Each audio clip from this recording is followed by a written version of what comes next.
Déjà, je vote pour Sandrine, c'est ça, comme ministre de l'Alimentation, parce que c'est très pragmatique et je pense qu'il y a beaucoup de hauts fonctionnaires qui feraient mieux d'écouter ce qui est dit là plutôt que d'inventer des lois et des réglementations qui parfois ont l'effet inverse. J'entendais une formidable journaliste de France Inter, j'en profite pour remercier Radio France pour leur accueil, qui disait hier matin ou avant-hier matin que vous savez, quand à la fin de la pub, on vous dit consommer 5 légumes ou 5 fruits, en fait, entendre derrière, génial, je vais consommer mes 5 légumes ou 5 fruits, comme ça, je vais pouvoir me taper une barquette de frites.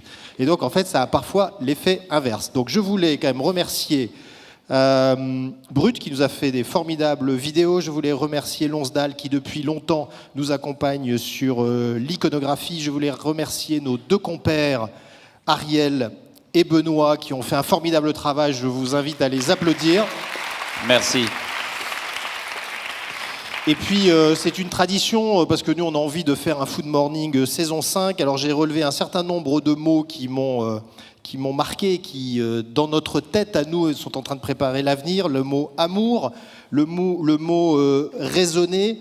Et quand je dis raisonner, c'est pas parce que le label, le bio, doit se préoccuper seulement du produit, qui doit forcément être austère. J'ai même entendu quelqu'un dire vegan et l'associer à plaisir. Ça me fait plaisir justement parce que j'ai entendu une chanteuse qui a chanté Le Rouge et le Noir. Alors pour ceux qui ne sont pas nés sous Charles de Gaulle comme président de la République, ils ne savent pas forcément qui c'est, mais qui a dit « Moi, je ne peux pas sortir avec un mec qui n'est pas vegan parce que quand je vais l'embrasser, je vais avoir le sentiment de sentir la mort. » Donc la culpabilisation autour de ces sujets, c'est quand même un sacré truc.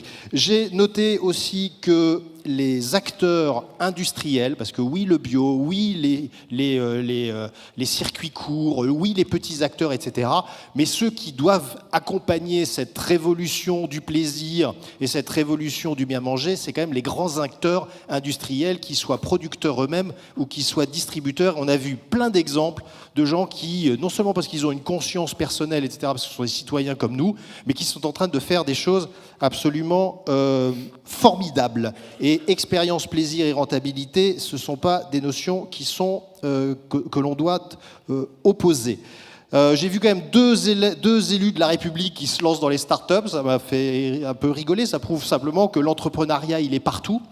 J'ai entendu un garçon, il était avec Arrache, il a quand même prononcé le mot « il faut y aller d'arrache-pied », ça m'a fait assez rigoler. Il y a eu battle de kiff aussi, je trouvais ça très bien. Et donc, pour l'année prochaine, si vous en êtes d'accord, moi je pense qu'on a un sujet le mot partage est revenu très souvent. Et moi, il y a un sujet qui me tient à cœur et qui nous tient tous à cœur, c'est comment embarquer le plus de monde, finalement, dans cette idée de plaisir partagé.